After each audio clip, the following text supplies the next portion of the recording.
حضرات علماء کرام، محترم بزرگوں، نوجوان بھائیوں، پیارے بچوں، پردہ نشین ماں اور بہنوں،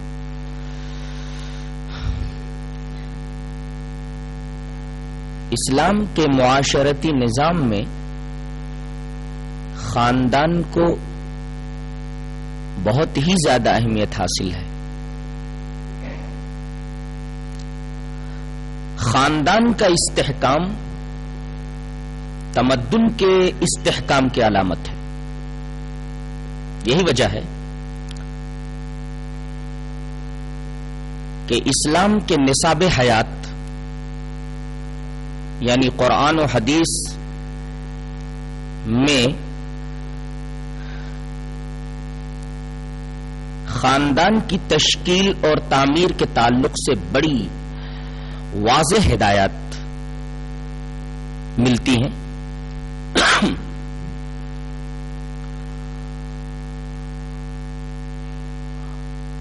خاص طور سے سورہ نساء، سورہ نور اور اس کے بعد بہت ساری احادیث شریفہ اس موضوع کی نمائندگی کرتی ہیں۔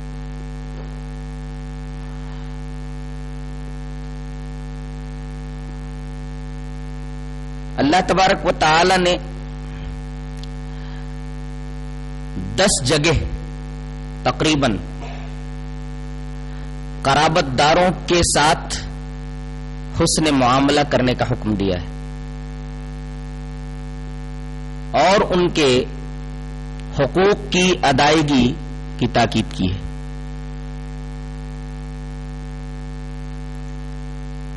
غور کیجئے تو ایک رشتہ نسبی ہوتا ہے اور ایک رشتہ سسرالی ہوتا ہے۔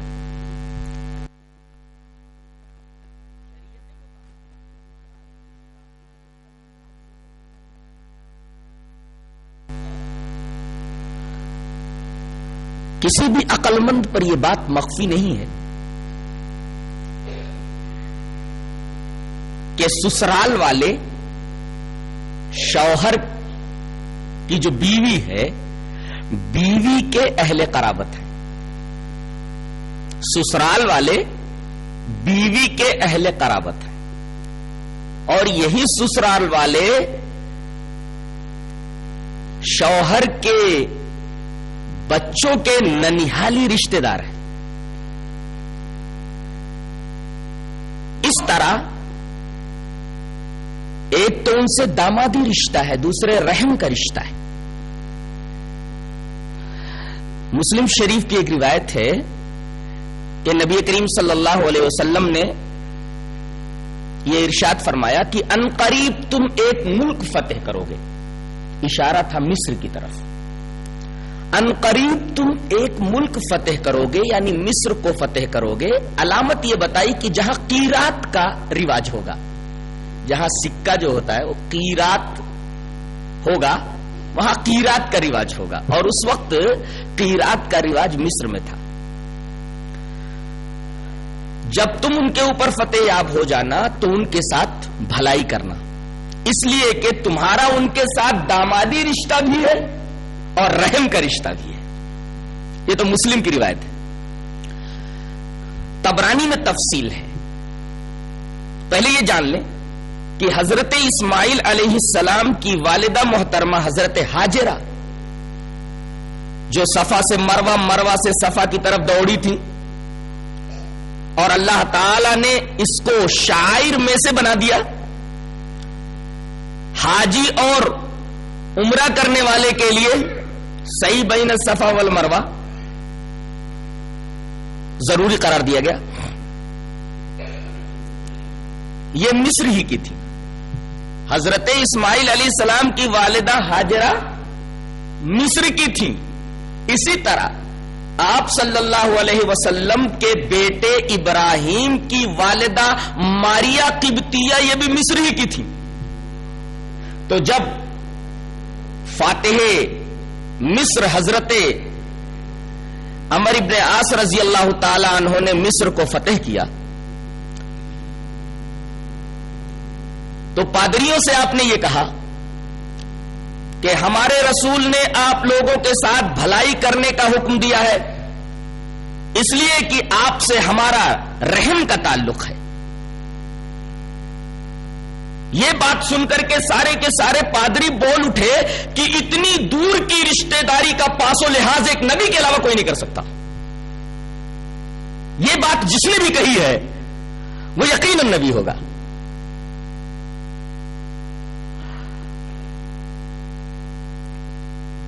آگے بڑھیں،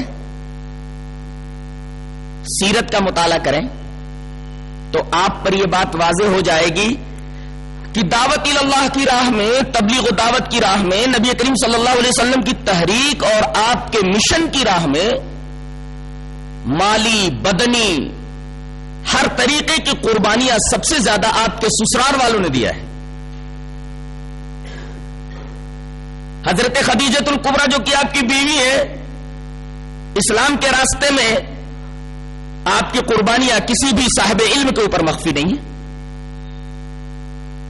شیب ابی طالب میں آپ کے ساتھ محصور رہی، جسمانی اور بدنی تکلیف انہوں نے اٹھائی، یہ بھی سیرت پڑھنے والے طالب علم کے اوپر مخفی نہیں ہے۔ مکہ سے مدینہ کی طرف جب آپ نے ہجرت فرمائی تو ساتھ میں آپ کے سسر حضرت ابوبکر رضی اللہ تعالیٰ عنہ جو یار غار ہیں، غار ثور میں تقریباً 3 دن تک ان کے ساتھ رہے، اور پورے ہجرت کے سفر میں آپ کو نبی کریم صلی اللہ علیہ وسلم کی رفاقت نصیب ہوئی۔ جب کسی زہریلے جانور نے حضرت ابوبکر صدیق رضی اللہ تعالیٰ عنہ کو کاٹ لیا تو نبی کریم صلی اللہ علیہ وسلم نے کاٹی ہوئی جگہ کے اوپر اپنا لعاب دہن لگایا اور آپ کو شفا ہوئی۔ حضرت ابوبکر رضی اللہ تعالیٰ عنہ نے نظر اٹھا کر کے جب دیکھا تو آپ کو یہ پتا چلا کہ قدموں کے نشانات کا تتبع کرتے ہوئے جواسیس یہاں تک پہنچ چکے ہیں۔ گھبرا کر کے حضرت ابوبکر نے فرمایا کہ اللہ کے رسول، لو ان احدہم نظر تحت قدمیہ لابصرنا، اے اللہ کے رسول اگر ان میں سے کسی نے اپنے قدم کے نیچے کی طرف دیکھ لیا تو ہم پکڑے جائیں گے، ہم کو دیکھ لیا جائے گا۔ نبی کریم صلی اللہ علیہ وسلم نے بڑے اطمینان و سکون کے ساتھ یہ ارشاد فرمایا، ابوبکر تمہارا کیا گمان ہے اس بات کے بارے میں، 2 آدمیوں کے بارے میں جن کا تیسرا اللہ تبارک تعالیٰ ہے، اور قرآن نے خود کہا لا تحزن ان اللہ معنا، غم نہ کر اس لیے کہ اللہ ہمارے ساتھ ہے۔ یہ نبی کریم صلی اللہ علیہ وسلم کا قول حضرت ابوبکر صدیق رضی اللہ تعالیٰ عنہ کی تسلی و تشفی کے لیے تھا۔ اور جب آپ نے ہجرت کا سفر شروع کیا تو ٹفن بنا کر کے آپ کی سالی محترمہ حضرت اسماء بنت ابی بکر لائی، اور جب توشے دان کا منہ باندھنا ہوا تو اپنے کمر کا پٹکا پھاڑ کر کے 2 حصے کر دیے اور اس سے توشا دان باندھ دیا گیا، اور اس وجہ سے ان کو ذات النطاقین کا خطاب دیا گیا۔ اور میں نے جب غار ثور کے دامن میں کھڑے ہو کر کے اپنی نگاہ اوپر اٹھائی، اس وقت جب میں عمرے کے لیے گیا ہوا تھا، تو میرے بدن کے روکٹے کھڑے ہو گئے یہ سوچ کر کے کہ ایک صنف نازک آپ کی سالی اسماء بنت ابی بکر کس طرح چھپ چھپا کر کے مکہ سے چل کر کے، وہ بھی پیدل دشوار گزار راستوں کو عبور کرتے ہوئے اس پہاڑ کے اوپر کیسے چڑھتی تھی اور ٹفن کیسے پہنچاتی تھی۔ تو ہجرت کی راہ میں قربانیاں آپ کے سسرال والوں نے دی، ایک طرف سسر ہے دوسری طرف سالی ہے، اور یہی حال موسیٰ علیہ السلام کا ہے، اس لیے کہ موسیٰ علیہ السلام اور آپ کی جو امت ہے بڑی حد تک نبی کریم صلی اللہ علیہ وسلم کی زندگی اور آپ کے امتیوں سے مشابہ ہے۔ حضرت موسیٰ علیہ السلام بھی بے یار و مددگار مصر سے نکلنے پر مجبور ہوئے، نبی کریم صلی اللہ علیہ وسلم بھی جب نکلے چاروں طرف خطرہ ہے، پکڑے جانے کا خدشہ ہے، تلواروں کے سائے میں سے آپ نے راستہ نکالا، وہاں سے گزرے آپ، اسی طریقے سے حضرت موسیٰ علیہ السلام کے بارے میں اللہ تبارک و تعالی نے فرمایا وَلَمَّا تَوَجَّهَ تِلْقَاءَ مَدْيَنَ قَالَ عَسَىٰ رَبِّي أَن يَهْدِيَنِي سَوَاءَ السَّبِيلِ، اور اس سے پہلے یہ فرمایا گیا فَخَرَجَ مِنْهَا خَائِفًا يَتَرَقَّبُ، نکلے وہ ڈرتے ہوئے ادھر ادھر دیکھتے ہوئے. یہی حال نبی کریم صلی اللہ علیہ وسلم کا تھا. خوف کے عالم میں آپ نے ہجرت کا سفر شروع کیا. موسیٰ علیہ السلام نے بھی خوف کی حالت میں مصر سے روانگی شروع کی، اور بے یار و مددگار جب شہر مدین میں پہنچے تو اللہ تبارک و تعالی نے ان کو حضرت شعیب کیا پہنچا دیا. حضرت شعیب نے اپنی بیٹی سے ان کا نکاح فرمایا، وہاں ان کو لڑکی بھی مل گئی، بیوی بھی مل گئی، اور دوسرے پیٹ بھرنے کا، رزق کا ذریعہ بھی اللہ تبارک و تعالی نے دے دیا. تو حضرت موسیٰ علیہ السلام جب بے یار و مددگار تھے اس وقت ان کے سسرال کے لوگوں نے ان کا ساتھ دیا. حضرت عثمان غنی رضی اللہ تعالیٰ عنہ آپ کے داماد ہیں.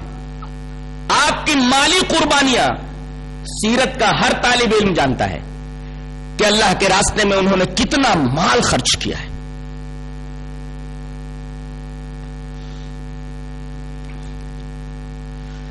اس کے بعد ہم یہ دیکھتے ہیں کہ قرآن حکیم میں جہاں حقوق اور فرائض کی آیات ہیں وہاں اللہ نے حق وصول کرنے کے بجائے حق کو ادا کرنے کی زیادہ تاکید کی ہے کہ کسی کے اوپر تمہارا حق ہو تو اسے وصول کر لو، طریقہ کچھ بھی ہو،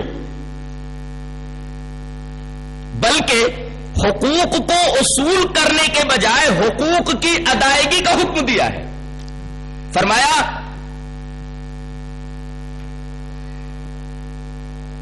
ان اللہ یامرکم ان تؤدوا الامانات الی اہلها، اللہ تمہیں حکم دیتا ہے کہ تم امانت والوں کو ان کی امانتیں ادا کر دو، قرابت داروں کو ان کا حق دے دو. کہیں یہ نہیں کہا کہ اگر تمہارا حق کسی کے اوپر ہو تو جبرن وہ حق تم وصول کر لو.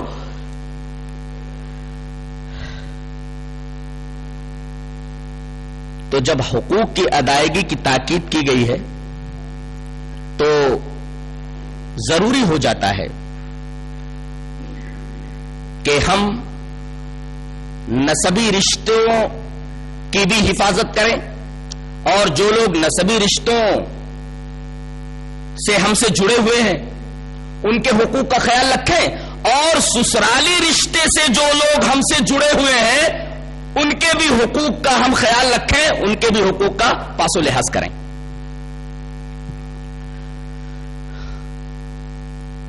نبی کریم صلی اللہ علیہ وسلم کی حیات مبارکہ کا مطالعہ کیا جائے تو یہ دیکھ کر بڑی حیرت ہوتی ہے کہ آپ نے اپنی سب سے بڑی بیٹی کی شادی سسرال میں کی ہے، اس لیے کہ آپ کے داماد حضرت ابو العاص جو بعد میں ایمان لائے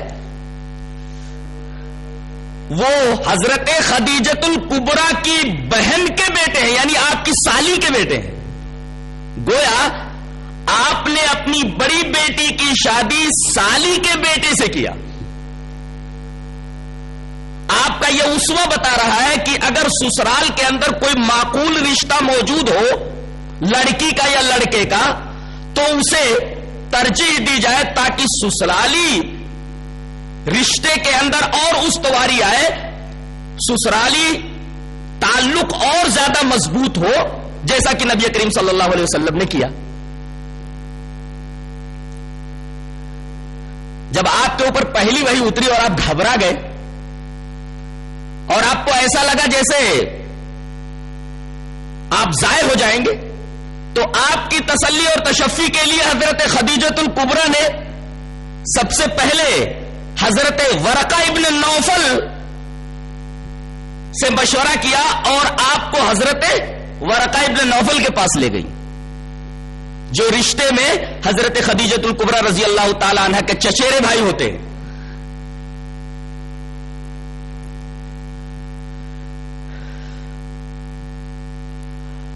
آپ کی ایک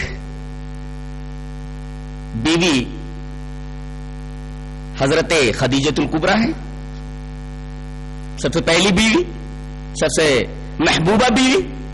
ایک دفعہ حسانہ مزنیہ نبی کریم صلی اللہ علیہ وسلم سے ملاقات کے لیے آئی اور بڑی دیر تک آپ ان سے باتیں کرتے رہے، ان کے حالات دریافت کرتے رہے.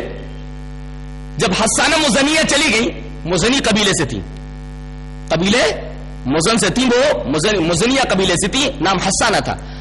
جب وہ آئی تو نبی کریم صلی اللہ علیہ وسلم نے بڑی دیر تک ان سے گفتگو کی اور ان کے حالات دریافت کرتے رہے. جب وہ چلی گئی تو حضرت عائشہ رضی اللہ تعالی عنہا پوچھنے لگی کہ اللہ کے رسول، وہ عورت، وہ خاتون کون تھی جن سے آپ بڑی دیر تک باتیں کرتے رہے اور ان کے حالات دریافت کرتے رہے؟ کہا کہ وہ حسانہ مزنیہ تھی، میری پہلی بیوی خدیجہ الکبریٰ کی سہیلی تھی. نبی کریم صلی اللہ علیہ وسلم سسرالی رشتے کا پاس اتنا کرتے تھے کہ اگر بیوی کی کوئی سہیلی آ جاتی تھی تو آپ اس کا ادب و احترام کرتے تھے، اس کی تعظیم اور تکریم کرتے تھے. ایک دفعہ حضرت صفیہ رضی اللہ تعالی عنہ، جو ایک یہودی حوی ابن اخطب کی بیٹی ہیں اور آپ کی بیوی ہیں، جنگ خیبر کے موقع پر آپ نے ان سے شادی فرمائی. ان کے کمرے میں آپ تشریف لے گئے، دیکھا تو زار و قطار رو رہی. آپ صلی اللہ علیہ وسلم نے ان سے پوچھا صفیہ کیوں رو رہی ہو؟ کہا کہ زینب جو کہ آپ کی بیوی ہے وہ کہہ رہی تھی کہ ہمارا تعلق نبی کریم صلی اللہ علیہ وسلم سے نسبی ہے، نبی سے ہمارا تعلق نسبی ہے، لہذا ہم فضیلت میں تم سے بڑھ کر ہیں، تم فضیلت میں ہمارے برابر نہیں ہو سکتی. فوراً نبی کریم صلی اللہ علیہ وسلم نے ان سے یہ کہا کہ ارے تم نے یہ کیوں نہیں کہہ دیا کہ تم مجھ سے فضیلت میں کیسے بڑھ کر ہو سکتی ہوں، جبکہ میرا باپ ہارون، میرے چچا موسیٰ اور میرے شوہر محمد صلی اللہ علیہ وسلم. اس واقعے میں ذرا غور فرمائیے تو ہم کو ایک معاشرتی زندگی کا عجیب و غریب نقطہ اور سبق ملتا ہے. وہ نقطہ یہ ہے، وہ سبق یہ ہے کہ ایک طرف تو آپ اپنی بیوی کے جذبات کا احترام کریں، اس کی تکریم کریں، اور دوسرے اس کے خاندان کے لوگوں کی تکریم کریں، تاکہ بیوی کو یہ احساس ہو کہ اس گھر میں شوہر کی نگاہ میں میری بڑی عزت ہے، بڑی تکریم ہے، اور اس گھر کے اندر میرے والدین اور میرے گھر والوں کی بھی بڑی عزت ہے. یہ اس کے لیے انتہائی قلبی مسرت اور انتہائی قلبی راحت کا باعث ہے.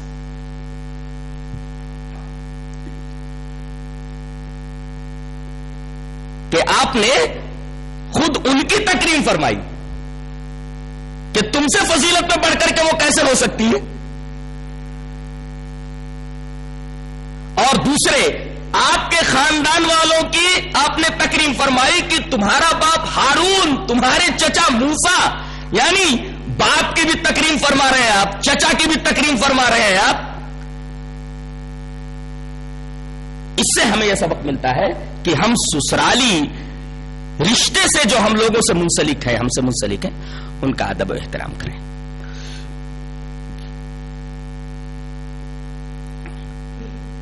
حضرت میمونہ بنت حارث رضی اللہ تعالی عنہ آپ کی ایک بیوی ہے. ایک دفعہ انہوں نے ایک لونڈی آزاد کی.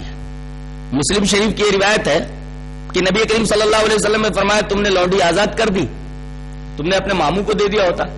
لیکن بخاری شریف کی روایت اختوکا کی ہے کہ اگر تم اس لونڈی کو آزاد کرنے کے بجائے اپنی بہن کو دے دیتی، بہن اس لونڈی سے فائدہ اٹھاتی تو تمہارا اجر بڑھ جاتا.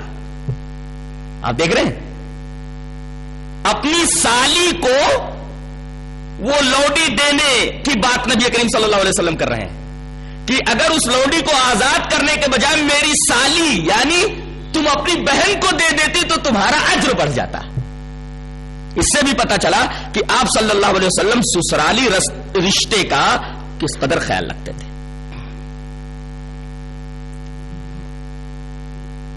حضرت جویریہ بنت حارث یہ نبی کریم صلی اللہ علیہ وسلم کی ایک زوجہ محترمہ ہے. یہ غزوہ بنو مستلق کے اندر جب بنو مستلق والوں کو شکست ہوئی تو زر کتابت لے کر کے آئی. نبی کریم صلی اللہ علیہ وسلم نے ان سے شادی فرما لی اور جیسے ہی آپ نے ان سے شادی فرمائی آپ نے اعلان کر دیا کہ غزوہ بنو مستلق میں بنو مستلق کے جتنے لوگ جویریہ کے قبیلے کے ہیں تمام قیدی ان کے قبیلے کے آزاد کر دیے جائیں. آپ نے ان کے قبیلے کے تمام قیدیوں کو آزاد کر دیا. حضرت عائشہ رضی اللہ تعالیٰ عنہ فرمایا کرتی تھی کہ میں نے جویریہ سے بہتر اپنی قوم کے لیے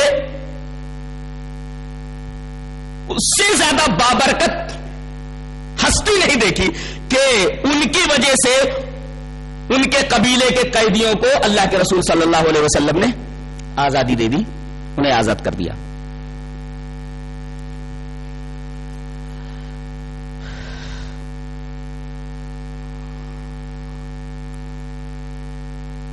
یہ تو تھا شوہر کا معاملہ. داماد کا معاملہ کہ داماد اپنے سسرال والوں کے ساتھ کیا سلوک کرے. اب سسرال والوں کا کیا فریضہ بنتا ہے داماد کے تعلق سے, اس سلسلے میں بھی نبی کریم صلی اللہ علیہ وسلم کی حیات مبارکہ دیکھیں اور نبی کریم صلی اللہ علیہ وسلم کی سیرت اٹھا کر کے دیکھیں.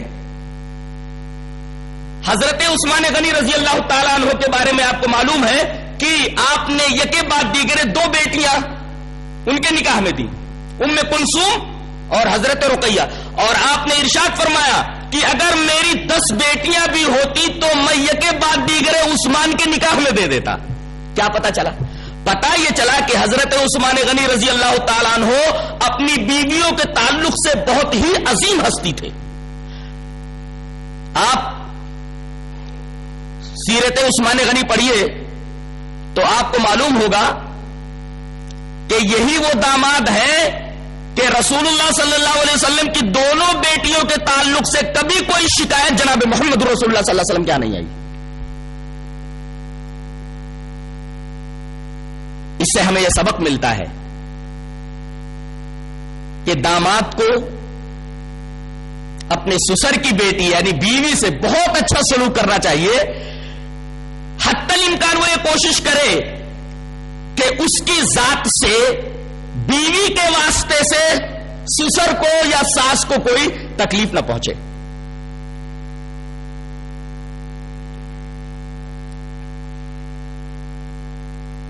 ایک داماد کو اس طریقے سے ہونا چاہیے.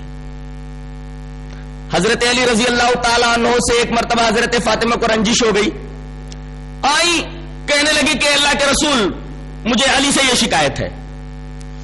آپ نے پہلے ان کو سمجھایا بجھایا, کہا کہ دیکھو اپنے شوہر کی اطاعت کرو اور چلو جاؤ گھر چلی جاؤ.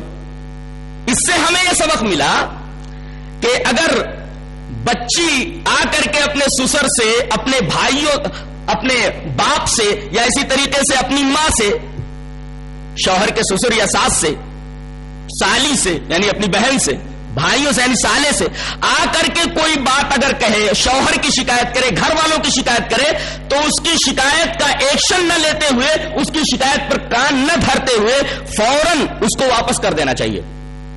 اگر معاملہ بہت زیادہ سیریس ہو گیا ہے تو بیٹھ کر کے اس کو سنجیدگی سے حل کر لیا جائے. جیسے نبی کریم صلی اللہ علیہ وسلم کے پاس حضرت فاطمہ علی کی شکایت لے کر کے آئی تو نبی کریم صلی اللہ علیہ وسلم نے یہ تاکید کی کہ تمہیں میرے شوہر کی اطاعت کرنی چاہیے اور چلو جاؤ, تم اپنے گھر چلی جاؤ. میاں بیوی کے درمیان بگاڑ کا اور ماحول کی خرابی کا ایک سبب سسرال والے بھی ہوتے ہیں. جا کر کے لڑکی نے اپنے بھائی سے کچھ کہہ دیا تو داماد کی بات سنے بغیر, اس شوہر کی بات سنے بغیر بھائی ایکشن لے لیتے ہیں اور داماد کی مخالفت کرنے پر آمادہ ہو جاتے ہیں اور اپنی بہن بیٹی کی حمایت میں کھڑے ہو جاتے ہیں. اس سے شوہر اور بیوی کے درمیان جو تعلقات رہتے ہیں مزید خراب ہو جاتے ہیں. تو کبھی کبھی سسرال کے لوگ بھی میاں بیوی کے درمیان تعلقات کی خرابی کا محرک بنتے ہیں، سبب بنتے ہیں. یہ تعلق بڑا ہی نازک اور بڑا ہی لطیف ہوتا ہے، اس کو بہت قاعدے سے ہینڈل کرنے کی ضرورت ہے، چاہے وہ شوہر کے گھر والے ہوں چاہے وہ سسرال کے لوگ ہوں. بہت ہی سنجیدگی کے ساتھ اس ماحول کو انہیں برقرار رکھنا ہے، نہیں تو ماحول کبھی بھی بگڑ سکتا ہے اور معاملہ کبھی بھی سیریس ہو سکتا ہے.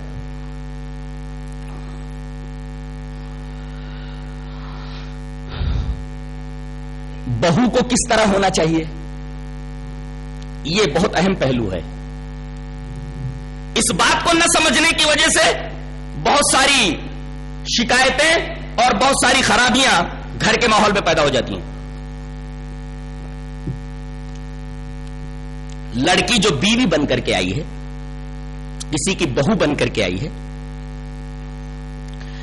اس کے حقوق کیا ہیں؟ ہم ان حقوق کو 3 خانوں میں بانٹ لیتے ہیں. پہلا حق ہے اطاعت کا، دوسرا حق ہے خدمت کا، اور تیسرا حق ہے احسان کا.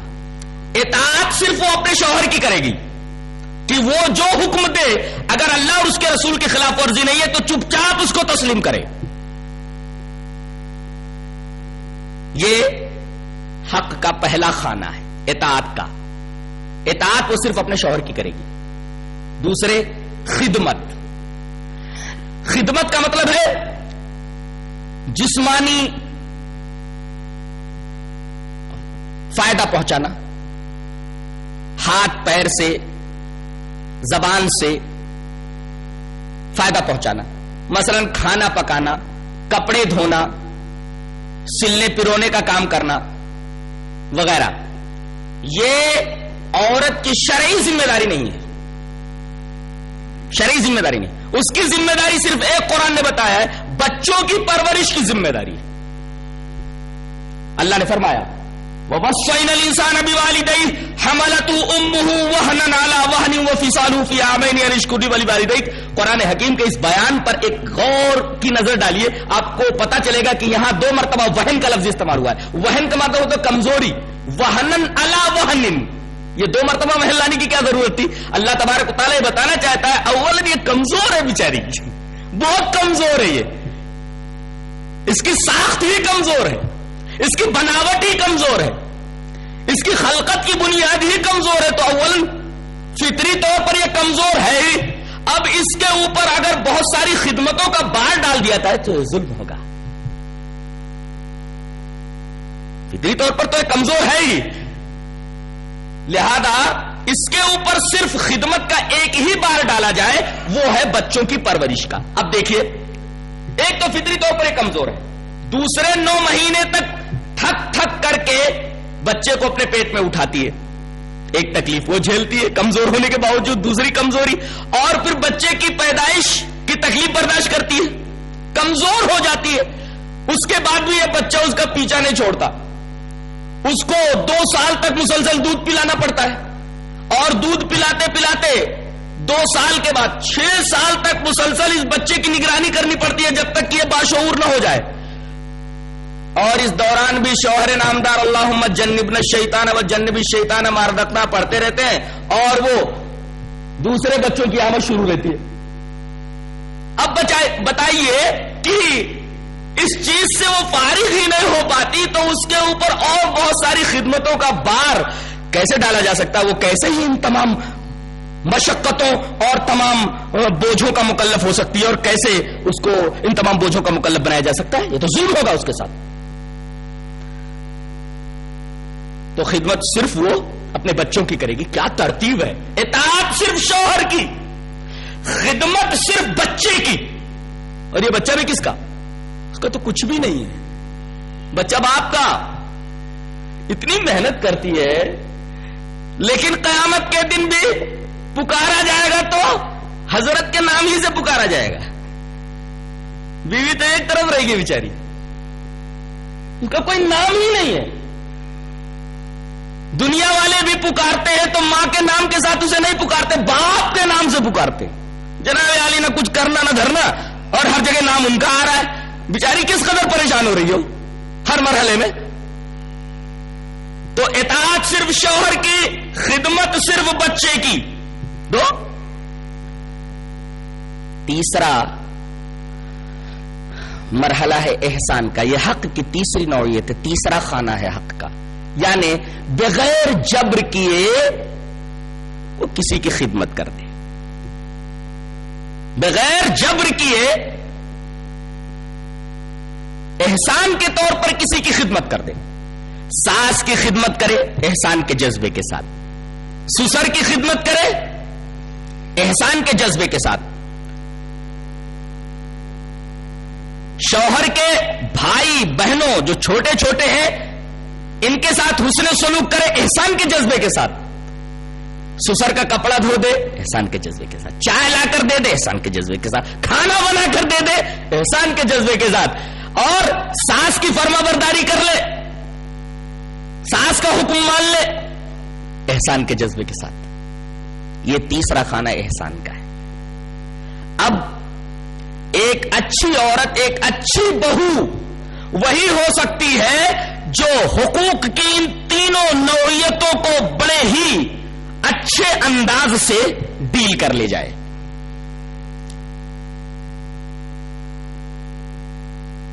حضرت کبشہ بنت کعب ابن مالک، کعب ابن مالک جانتے ہیں وہ 3 لوگ جو جنگ تبوک سے پیچھے رہ گئے تھے اور جن کے بارے میں بڑی سخت وعید آئی تھی اور تقریباً 50 دنوں کے بعد ان کی توبہ قبول ہوئی تھی. مرارہ ابن ربیہ، ہلال ابن امیہ، مرارہ ابن ربی، ہلال ابن امیہ اور کعب ابن مالک ان کی بیٹی ہیں. حضرت کعب ابن مالک کی بیٹی ہے کبشہ بنت کعب ابن مالک. یہ کبشہ جو کعب ابن مالک کی بیٹی ہیں ان کی شادی ہوئی تھی مشہور صحابی حضرت ابو قتادہ انصاری رضی اللہ تعالی عنہ کے بیٹے ابن ابی قتادہ سے. گویا کہ ابو قتادہ بڑے جلیل القدر صحابی ہیں، ان کی بہو ہوتی ہے حضرت کبشہ جو کعب ابن مالک کی بیٹی ہیں. ایک دفعہ حضرت ابو قتادہ تشریف لائے جو بہت معزز صحابی ہیں، نبی کریم صلی اللہ علیہ وسلم کے بہت پیارے صحابی ہیں. حضرت کبشہ بھاگ کر کے اندر گئی، نماز کا وقت ہو رہا تھا، فوراً لا کر کے وضو کا پانی رکھ دیا. کہا کہ بیٹی یہ کیا ہے؟ کہا کہ ابو نماز کا وقت ہو گیا ہے، وضو بنا لیجئے. حضرت نے جب وضو بنانے کا ارادہ فرمایا اتنے میں ایک بلی آ گئی. بلی پیاسی تھی، حضرت نے برتن کو جھکا دیا، بلی برتن سے پانی پینے لگی. کبشہ نے کہا کہ ابو یہ کیا کر رہے ہیں؟ کہا کہ میری بھتیجی، میری بچی، تجھے معلوم نہیں رسول اللہ صلی اللہ علیہ وسلم ایسا ہی کیا کرتے تھے، اگر کوئی پیاسی بلی آ جاتی تھی تو برتن کو جھکا دیتے تھے. اور کیا تجھے یہ معلوم نہیں کہ بلی کا جھوٹا نجس نہیں ہے؟ یہ نبی کریم صلی اللہ علیہ وسلم کا ارشاد پاک ہے کہ بلی نجس نہیں ہے، اس کا جھوٹا پاک ہے، اس لیے کہ طوافین اور طوافات میں سے یہ تو گھروں میں گھومتی رہتی ہے، اگر یہ کسی چیز کو جھوٹا کر دے تو وہ چیز حرام نہیں ہوتی، اس لیے کہ یہ نجس نہیں ہے. اس سے یہ پتا چلا کہ بہو کو اپنے سسر کی خدمت کرنی چاہیے، جیسے کہ حضرت کبشہ نے حضرت ابو قتادہ کے آنے پر فوراً پانی لا کر کے رکھ دیا. کیا اس سے ایک بہو کو یہ سبق نہیں ملتا کہ اگر چائے کا وقت ہو رہا ہے تو احساناً ہی لے جا کر اپنے سسر کو چائے دے دے؟ نہانے کا وقت ہو گیا ہے تو پانی رکھ دے، یا گیزر وغیرہ چلا دے، یا پانی رکھ دے، یا اس طریقے کے کام کر دے. تو ایک اچھی بہو کا یہی وتیرہ ہونا چاہیے. ساس کو کس طرح رہنا چاہیے یہ بنیاد ہے. ساس کو ماں کی طرح رہنا چاہیے، تب جا کر کے بہو بیٹی کی طرح رہے گی. اب ساس ماں نہیں بن پاتی، ساس ہی رہتی ہے، تو پھر دونوں میں بناؤ کی صورت کیسے پیدا ہوگی؟ بگاڑ ہی کی صورت رہے گی. اسی وجہ سے یہ جو ماحول ہے ساس اور بہو کا، اس کو دیکھ کر کے شادی کی بات طے ہو جانے کے بعد ہی سے بہو ڈرتی رہتی ہے کہ نہ جانے اس گھر کے اندر جانے کے بعد میرے ساتھ میری ساس کا کیا سلوک ہوگا. بیچاری گھبراتی رہتی ہے, ڈرتی رہتی ہے. یہ جو فطری جھجک ہے, اس کی فطری الجھن ہے, وہاں اگر کوئی بات اس کے مزاج کے خلاف ہو گئی تو یہ ڈر اور زیادہ بڑھ جاتا ہے, اور اس طریقے کا خوف آگے چل کر کے بگاڑ کے اندر کافی زبردست رول ادا کرتا ہے.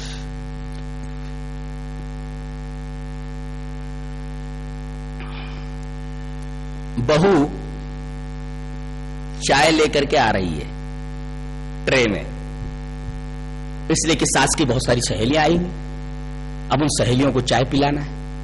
جیسے ہی چوکھٹ کے پاس پہنچتی ہے کسی طریقے سے الجھ کر کے گر پڑتی ہے, چائے زمین پر گر جاتی ہے, کپ وغیرہ ٹوٹ جاتے ہیں. اب اس معاملے میں ساس کا دو رویہ, ارے کیسا اندھی ہے, دیکھ کر نہیں چلتی, اب دوبارہ چائے بنانے کے لیے جائے گی, میری سہیلیاں کب تک کیا بیٹھی رہیں گی, تیرا دیدہ پھوٹے,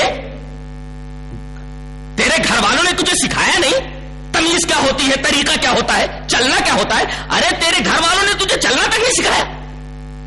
اب بیچاری ایک تو اس سے غلطی ہو گئی ہے, دوسرے اس کی محنت ضائع ہوئی ہے, تیسرے ایک خوف طاری ہو گیا ہے بدن کے اوپر. ساس کا دوسرا رویہ, جیسے ہی پھنس کر کے گری برتن ٹوٹ گیا, ساس آتی ہے, کیا ہوا بیٹے, ماں الجھ کر کے میں گر پڑی. تو کوئی بات نہیں بیٹی, کوئی بات نہیں, پھر سے بنا لو, میں تھوڑی مدد کروں, کوئی بات نہیں, میری سہیلیاں ہیں بیٹھی رہیں گی, کوئی بات نہیں, کوئی بات نہیں. ایسا ہو جاتا ہے. دیکھیے ساس کا یہ دوسرا رویہ. اگر اس طریقے کا رویہ ساس کا ہو, بگاڑ کی کوئی صورت ہی نہیں ہے. اس کا مطلب یہ ہے کہ ساس ساس رہنا چاہتی ہے تو بہو بہو رہے گی. ساس اگر ماں بن کر کے رہے تو بہو ضرور بیٹی بن کر کے رہے گی. بگاڑ کہاں پیدا ہوتی ہے جانتے ہیں؟ اپنا حق لینے میں آدمی کوئی کوتاہی نہیں کرتا, دینے میں پسو پیش کرتا ہے, جس کو عربی میں شح کہا جاتا ہے. وَمَن يُوقَ شُحَّ نَفْسِهِ فَأُولَٰئِكَ هُمُ کہ جو آدمی اپنے شح سے بچا لیا گیا نفس کے, فَأُولَٰئِكَ هُمُ الْمُفْلِحُونَ, وہ کامیاب ہے. شح کہتے ہیں اپنے حق کو پورا پورا لے لینا, اور جب دوسرے کا حق دینا پڑے تو پسو پیش کرنا.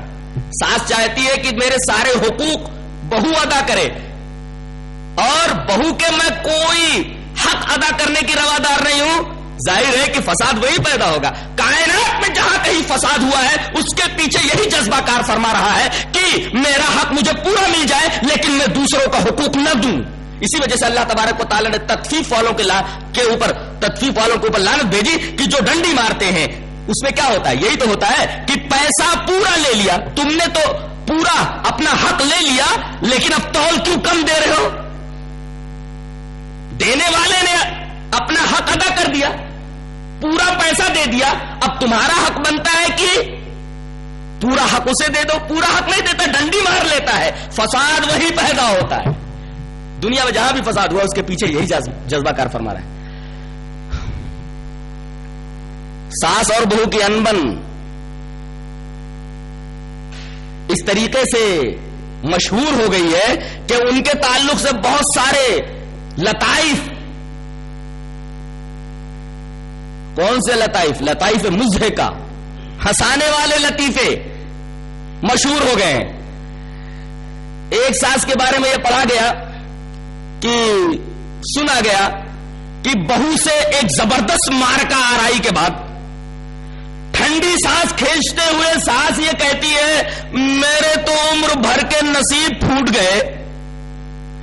جب بہو بنی تھی تو ساس اچھی نہیں ملی تھی, اور جب ساس بنی تو بہو اچھی نہیں ملی. جب بہو بنی تھی تو ساس اچھی نہیں ملی, اور جب ساس بنی تو بہو اچھی نہیں ملی. یہ میری زندگی کا سب سے بڑا المیہ ہے. لیکن کبھی ساس نے اپنی زندگی کے اوپر, اپنے بیہیویئر کے اوپر غور کیا, اپنے سلوک کے اوپر غور کیا کہ میں نے بہو کے ساتھ کیا سلوک کیا ہے؟ اچھا, کبھی کبھی تو بہو کو یہ تانے دیے جاتے ہیں کہ تیرے آنے سے پہلے گھر میں زبردست برکتیں تھی, تیرے پیر گھر میں کیا ہے کہ بے برکتیاں شروع ہو گئی. اور اس طرح بہو کو منحوس قرار دینے کی کوشش کی جاتی ہے. اچھا، بہو کی غیبت کرنے اور چغلیاں کرنے کے لیے ساس اپنی بیٹیوں کے یہاں پہنچ جاتی ہے جن کی شادیاں ہو چکی ہوتی ہیں. ارے میری بچی، میں کیا بتاؤں کس قدر پریشان ہوں میں، کیسی ڈائن گھر میں آ گئی ہے. ہاں امی، اب پھر یہ جلے پر تیل کا کام کرتی ہیں نندیں، اب پھر وہاں سے بھری بھرائی آتی ہے، پھر ایک زبردست مارکا آرائی پھر شروع ہو جاتی ہے، اور گھر کی پوری سکھ شانتی درہم برہم ہو کر کے رہ جاتی ہے. نندیں بھی کچھ کم نہیں ہیں. نندیں بھی اگر آنے والی اس نئی نویلی دلہن کی بہن بن کر کے رہیں تو معاملہ پرسکون ہی رہے. یہ جلتی پر تیل کا کام کرتی ہیں اللہ کی بندیاں. اگر کسی نے ان کے سامنے چغلی کی تو ایک بات کا 10 بولتی ہیں. ماں کو پورا بھر بھرا کر کے بھیجتی ہیں، پورا مسالہ نیا نیا دے کر کے.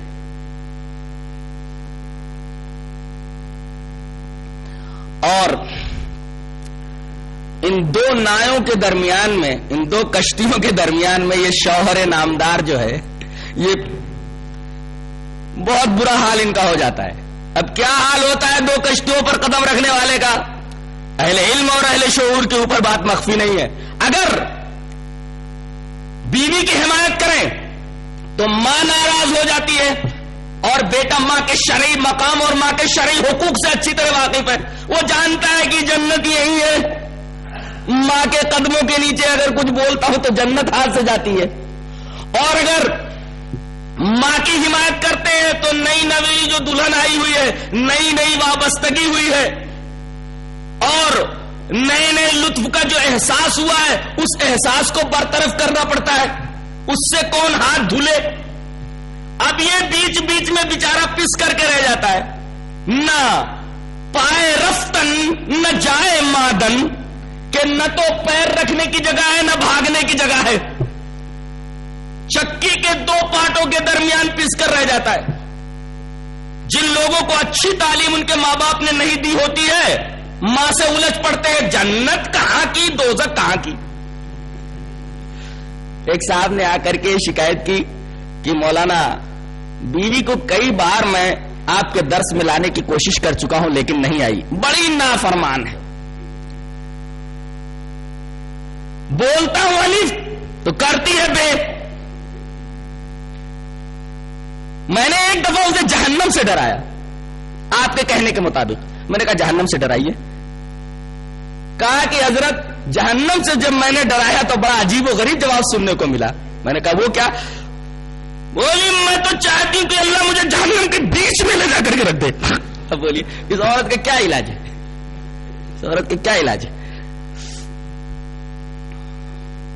تو یہ حضرت چکی کے دو پاٹوں کے درمیان پس کے رہ جاتے ہیں. ادھر جائیں کہ ادھر جائیں سمجھ میں نہیں آتا ہے کہ کدھر جائیں. ادھر جائیں کہ ادھر جائیں سمجھ میں نہیں آتا کہ کدھر جائیں. اس طریقے کا حال اس بیچارے کا ہو جاتا ہے. اور اگر بہت ہی زیادہ اعتیاشیار ہے حضرت تو پھر بیوی سے ہاتھ دھونا لازمی ہے. اب یہاں ایک مسئلہ اور واضح کر لیتے ہیں. ماں باپ اگر مجبور کریں تو کیا بیوی کو طلاق دینا ضروری ہو جاتا ہے؟ نہیں. کوئی شرعی وجہ ہونی چاہیے. اگر کوئی شرعی وجہ ہے طلاق کی تو طلاق دے دینا چاہیے. اس سلسلے میں 3 واقعات پیش کرتا ہوں. ایک واقعہ حضرت ابراہیم کا، ایک واقعہ حضرت عبداللہ ابن عمر کا، ایک واقعہ حضرت ابو بکر کے بیٹے حضرت عبد الرحمن ابن ابی بکر کا. تینوں واقعے اگر واضح ہو جائے تو پھر یہ مسئلہ بھی بالکل صاف ہو جائے گا، آئینے کی طرح بالکل صاف و شفاف ہو جائے گا. حضرت ابراہیم علیہ السلام کے بارے میں آپ کو معلوم ہے کہ حضرت اسماعیل اور ان کی والدہ محترمہ حضرت حاجرہ کو چھوڑ کر وادی غیر ذی زرع میں چلے گئے تھے. حضرت اسماعیل نے ایک عورت سے شادی کر لی. حضرت کافی عرصے کے بعد تشریف لائے، پتا چلا کہ یہ میری بہو ہے. کہا کہ بیٹے کیسا چل رہا ہے، کیا حال چال ہے گھر کا؟ تو وہ معاشی پریشانیوں کا رونا رونے لگی. صحیح سے کھانے کو نہیں ملتا، صحیح سے سونے کو نہیں ملتا.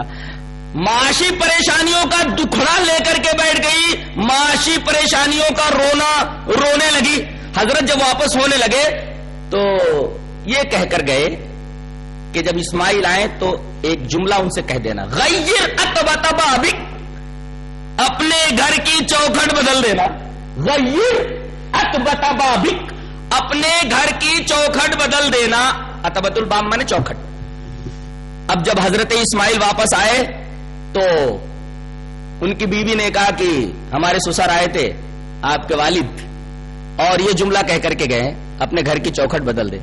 کہا کہ میرے والد تم کو طلاق دینے کا اشارہ دے کر کے گئے، لہذا اب میں تمہیں طلاق دیتا ہوں۔ سوال یہ ہے کہ حضرت ابراہیم کے کہنے پر حضرت اسماعیل علیہ السلام نے طلاق دے دی، جبکہ انہوں نے واضح طور پر تو طلاق دینے کے لیے نہیں کہا تھا۔ جواب اس کا یہ ہے کہ حضرت ابراہیم علیہ السلام کو ایک عظیم الشان نسل کا، ایک عظیم الشان امت کا جد امجد بننا تھا، اور ایک عظیم الشان امت کا جد امجد بننے کے لیے ایک عظیم الشان بہو کی ضرورت تھی، اور یہ عورت جو فی الحال حضرت اسماعیل کے نکاح میں تھی، یہ قطعاً اس عظیم امت کے لیے موضوع نہیں تھی۔ لہذا چونکہ اس کا اثر ڈائریکٹ شریعت کے اوپر پڑ رہا تھا، اسی وجہ سے حضرت ابراہیم علیہ السلام نے طلاق دینے کا حکم دیا، اور حضرت اسماعیل جیسے وفا شعار بیٹے نے اس کو گہرائی سے سمجھا، گہرائی سے لیا اور فوراً طلاق دے دی۔ آگے بڑھیے۔ حضرت عمر رضی اللہ تعالیٰ عنہ نے ابن عمر جیسے متشرع، یہ لفظ اس وجہ سے استعمال کر رہا ہوں کہ یہی لفظ میرے استدلال کا مدار ہے، کہ حضرت عمر نے کہا اپنی بیوی کو طلاق دے دے۔ حضرت ابن عمر رضی اللہ تعالیٰ عنہ نے باپ کے حکم کی تعمیل کرتے ہوئے اپنی بیوی کو طلاق دے دی۔ علت ہم نے جاننی چاہیے کہ بھائی علت کیا تھی۔ اگر بلا وجہ اپنی بہو کو طلاق دینے کا حکم دے رہے ہیں تو لازم آتا ہے کہ جن کے بارے میں اللہ نے رحماء بینہم کہا ہے وہ ایسا کیسے کر سکتا ہے؟ حضرت عمر رضی اللہ تعالیٰ عنہ کے بارے میں تو کیا تمام صحابہ کرام کے بارے میں اللہ تبارک تعالیٰ نے فرمایا تو کفار کے اوپر سخت ہے، لیکن آپس میں تو رحیم ہے۔ تو یہ تو صحابہ کرام کے رحمت کے خلاف ہے کہ بلا وجہ بہو کے بارے میں یہ کہے اپنے بیٹے سے کہ اس کو طلاق دے دے، کوئی وجہ تو ہونی چاہیے۔ لہذا علت کا جب پتہ لگایا گیا تو علت یہ معلوم ہوئی کہ حضرت اس خوبصورت بیوی کی وجہ سے مسبوق ہو جاتے تھے، نماز میں دیر سے پہنچتے تھے، اور آپ کو یہ اچھی طرح معلوم ہے کہ حضرت ابن عمر بہت ہی متشرع تھے، نبی کریم صلی اللہ علیہ وسلم کی سنتوں پر حد درجہ عمل کرنے والے۔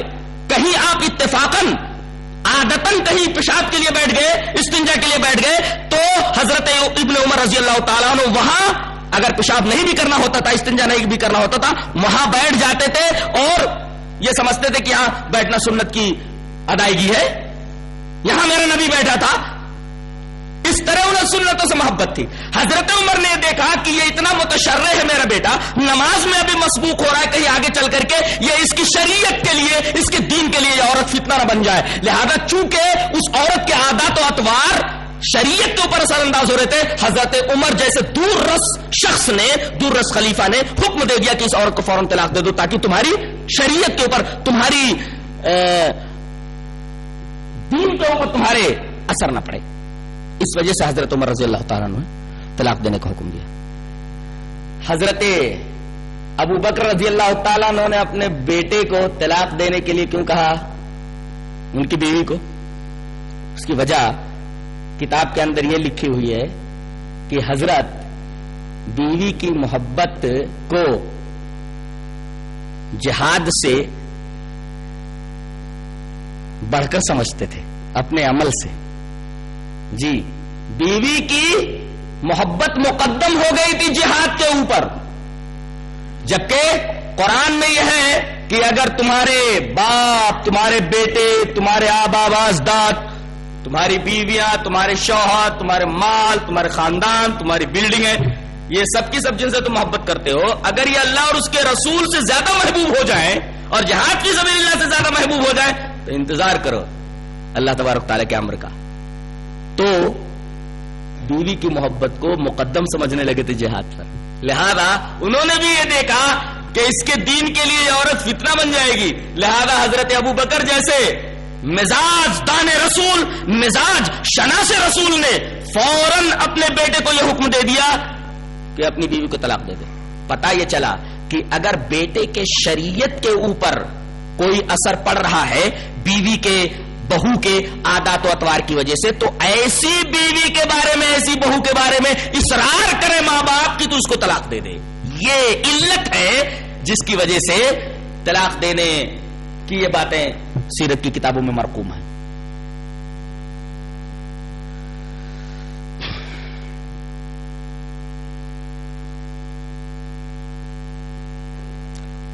بگاڑ کا ایک اور سبب ہے مشترکہ رہائش، میاں بیوی کے درمیان۔ مشترکہ رہائش کا میں مفہوم یہ سمجھتا ہوں کہ جیسے بہن کی شادی ہو گئی، شوہر کے ساتھ گھر میں آ کر کے رہنے لگی۔ ارے بھائی جب تک شادی نہیں ہوئی ہے تب تک گھر میں رہے گی وہ۔ شادی ہو گئی، شوہر کے ساتھ آ کر کے رہنے لگی، ماموں بھی وہی رہ رہا ہے، جیٹ بھی وہی رہ رہا ہے، دیور بھی وہی رہ رہا ہے، دیورانی بھی وہی رہ رہی ہے، سب کے سب وہی رہ رہے ہیں، پرائیویسی متاثر ہو رہی ہے بہو کی۔ اسی وجہ سے کہا گیا کہ اس کے لیے ایک الگ کمرہ، یا اگر میسر ہو تو ایک الگ مکان لے کر کے دے دو۔ اور اللہ تبارک و تعالی نے بیویوں کی طرح نسبت کر کے کہا ہے کہ تمہارا گھر وَقَرْنَ فِي بُيُوتِكُنَّ، تم جمیر ہو اپنے گھروں میں۔ یہ نہیں کہا گیا تمہارے سسر کے گھروں میں، وہ تو سسر کا گھر ہے، وہ تمہارا گھر ہونا چاہیے جی، لہذا اس کو خرید کر کے گھر دو۔ اب آپ ایک سوال کر سکتے ہیں کہ اس مہنگائی کے دور میں جہاں ایک چھوٹا سا کمرہ لینا مشکل ہے، مکان لینا کیسے ممکن ہو سکتا ہے؟ یہ کام کیسے ہو سکتا ہے؟ در حقیقت یہ اعتراضات جو کرتے ہیں لوگ، یہ بے جا اعتراضات ہیں۔ کیوں؟ اس لیے کہ نبی کریم صلی اللہ علیہ وسلم کی سیرت ہماری نگاہوں سے اوجھل ہو گئی ہے۔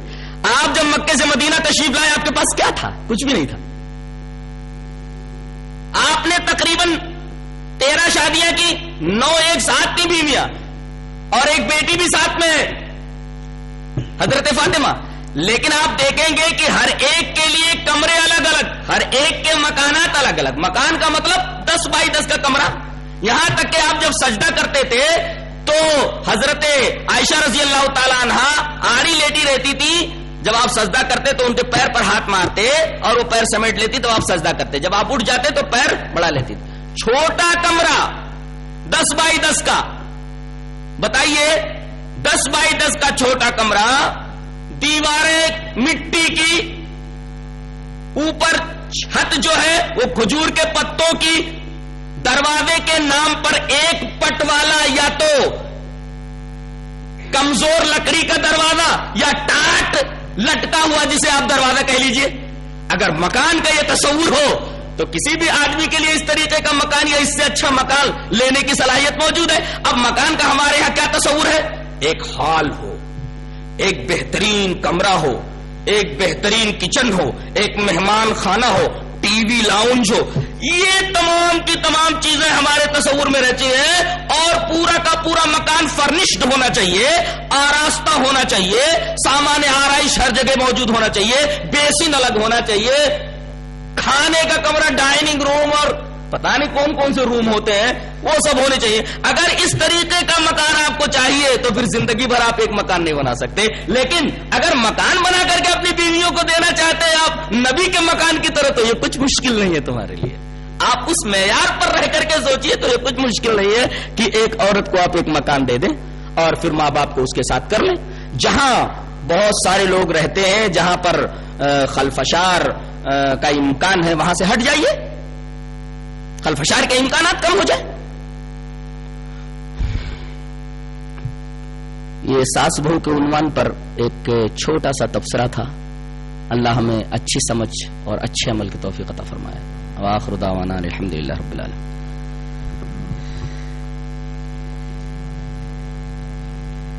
السلام علیکم ورحمۃ اللہ وبرکاتہ۔ محترم حضرات، انشاءاللہ حافظ جلال الدین صاحب کا علم غیب کے عنوان پر جو بہت ہی اہم عقیدے کی اصلاح کے لیے بہت ہی